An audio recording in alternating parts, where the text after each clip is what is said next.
சென்னை தாம்பரம் அரசு சேவை இல்லத்தில் 8ஆம் வகுப்பு மாணவி ஒருவர் பாலியல் தொல்லைக்கு ஆளானதாக வரும் செய்தி அதிர்ச்சியளிக்கிறது.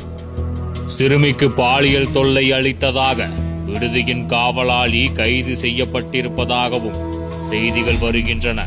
அரசு சேவை இல்லத்திலேயே ஒரு 8ஆம் வகுப்பு மாணவிக்கு பாதுகாப்பு இல்லை என்பது இந்த திமுக அரசு முற்றிலும் செயலிழந்து நிற்பதையே உணர்த்துகிறது. பொம்மை முதல்வர் மு.க. ஸ்டாலின் இதற்கு வெட்கி தலைகுனிய வேண்டும். அரசு சேவை இல்லத்தில் உள்ள சிறுமிகளை காக்க வேண்டிய காவலாளியே இப்படி ஒரு கொடூர செயலில் ஈடுபட்டிருப்பது குற்றம் செய்பவர்களுக்கு இந்த ஆட்சி எடுக்கும் நடவடிக்கைகள் மீது துளி கூட பயமில்லை என்ற குற்றச்சாட்டை மெய்ப்பிக்கும் வகையிலேயே உள்ளது. இந்த காவலாளியால் மற்ற சிறுமிகள் பாலியல் தொல்லைக்கு ஆளாக்கப்பட்டுள்ளனரா என்பதை காவல்துறையினர் தீர விசாரிக்க வேண்டும்.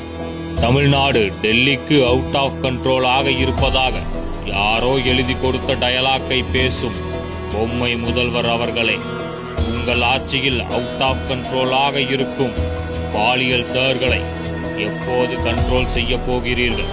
காலில் எலும்பு முறிவு ஏற்பட்டு மருத்துவமனையில் அனுமதிக்கப்பட்டுள்ள மாணவிக்கு உரிய மருத்துவ சிகிச்சை அளிக்கப்படுவதை உறுதி செய்ய வேண்டும் என்றும், மாணவி பாலியல் வழக்கில் கைது செய்யப்பட்டுள்ள காவலாளி மீது கடும் சட்ட நடவடிக்கை எடுக்க வேண்டும் எனவும் ஸ்டாலின் மாடல் திமுக அரசை வலியுறுத்துகிறேன்.